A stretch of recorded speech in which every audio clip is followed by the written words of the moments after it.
السلام علیکم، عرفات نیوز کے ساتھ میں ہوں سفراز احمد عباسی۔ اوورسیز کنونشن میں بہت سارے ملکوں سے لوگوں کو بلایا گیا ہے، خاص طور پہ گورنمنٹ آف پاکستان نے یہاں پر اوورسیز کے مسائل سننے کے لیے اور ان کے مسائل کے حل کے لیے ایک کنونشن کا انعقاد کیا ہے، اور اس کنونشن میں دنیا بھر میں اوورسیز پاکستانی شرکت کر رہے ہیں۔ تو اس کنونشن میں اس وقت ہمارے ساتھ موجود ہیں چودھری نثار، یہ کنوینئر ہیں کشمیر رابطہ committee overseas Pakistani welfare council United kingdom کے۔ تو ہم شکر گزار ہیں کہ آپ نے وقت دیا عرفات نیوز کو۔ تو یہ فرمائیے گا نثار صاحب کے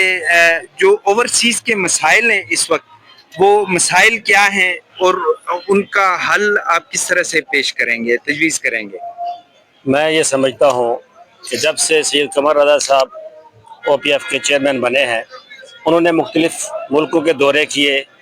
برطانیہ میں انہوں نے مختلف کنونشن منعقد کیے اور ان لوگوں کو جو ان کے مسائل تھے انہوں نے ان سے آگاہ کیا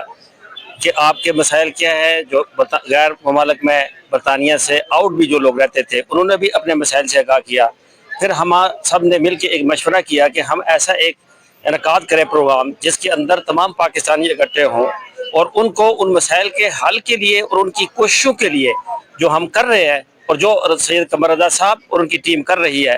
وہ ان کو آگاہ کیا جائے، اور پاکستان کے اندر جو ماحول ہے آج کا ان سے بھی روشناس کروایا جائے کہ آپ پاکستان میں آئیں گے تو جو لوگ یہ سمجھتے تھے کہ پاکستان کے حالات بہتر نہیں ہیں یا وہاں کچھ ایسے مسائل ہیں جو میڈیا پہ بیٹھے ہوئے لوگ ان کو اتنا ہائپ طور پہ کریٹ کر دیتے ہیں کہ پاکستانی جو ہے وہ باہر رہتے ہوئے وہ بڑے سہمے ہوتے ہیں، وہ بڑے پریشان ہوتے ہیں، تاکہ ان سب مسائل کا حل ان کو نکلے۔ جس طرح لوگوں کے پراپرٹی کے مسائل ہیں یا کسی اور طرح کے نادرا کے مسائل ہوتے ہیں، بے شمار اور قسم کے مسائل ہوتے ہیں، ان تمام مسائل پر جس طرح وہ اگر کوئی انویسٹمنٹ کرنا چاہے، اگر وہ نہیں کر سکتا تو وہ کہاں جائے، کیسے کرے، ان تمام مسائل کے اجاگر کرنے کے لیے، پاکستان کی ترقی اور خوشحالی کے لیے آج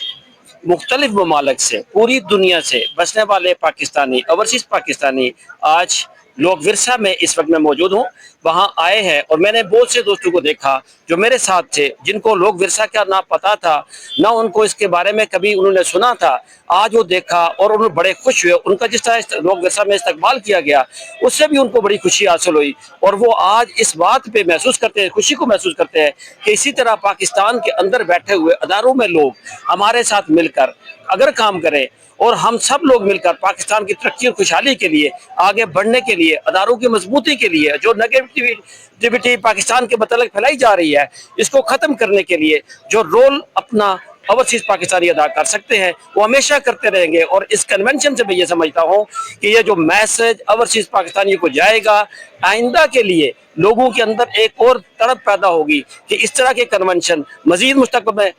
میں منعقد ہوں، تاکہ پاکستانی، اوورسیز پاکستانی اس پاکستان کی خوشحالی اور ترقی کے لیے اپنا مضبوط کردار ادا کرتے رہے اور ہمیشہ کرتے رہیں گے۔ اچھا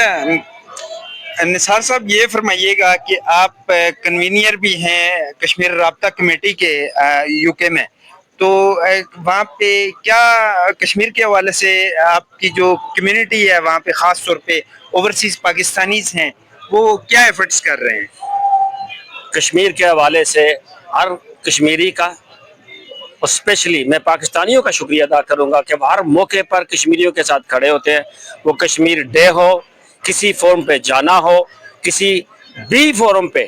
برطانیہ میں کہیں بھی جانا ہو، ہمارے پاکستانی ہمارے ساتھ ہر وقت کھڑے ہوتے ہیں۔ کشمیر کاز کے لیے وہ کشمیریوں سے زیادہ محبت کرتے ہیں، وہ سمجھتے ہیں کہ کشمیر آزاد ہوگا، پاکستان ایک مضبوط ملک ہوگا، اور پاکستان کو مضبوط کرنے کے لیے، کشمیر کی آزادی کے لیے وہ ہمیشہ ہمارے ساتھ کھڑے ہوتے ہیں۔ اس موقع پہ میں پاکستانیوں کا اسپیشل شکریہ ادا کروں گا، اوورسیز پاکستانیوں کا، جنہوں نے کشمیر کاز کو برطانیہ میں اندر جو زندہ رکھا ہوا ہے، اور کشمیریوں کا تو اپنا ایک فرض ہے کہ وہ کشمیر کاز کو زندہ رکھے، لیکن اس کے ساتھ ساتھ پاکستانی اداروں نے جو رول ادا کیا ہمارے ساتھ، میں سمجھتا ہوں کہ یہ ان کی بڑا ہی کردار ہے اس میں کہ وہ کشمیر کاز کو آگے بڑھانے میں، اس میں جو ہمارا کونسل ہے وہاں پہ جو ہائی کمشنر ہیں انہوں نے بڑا رول ادا کیا ہے،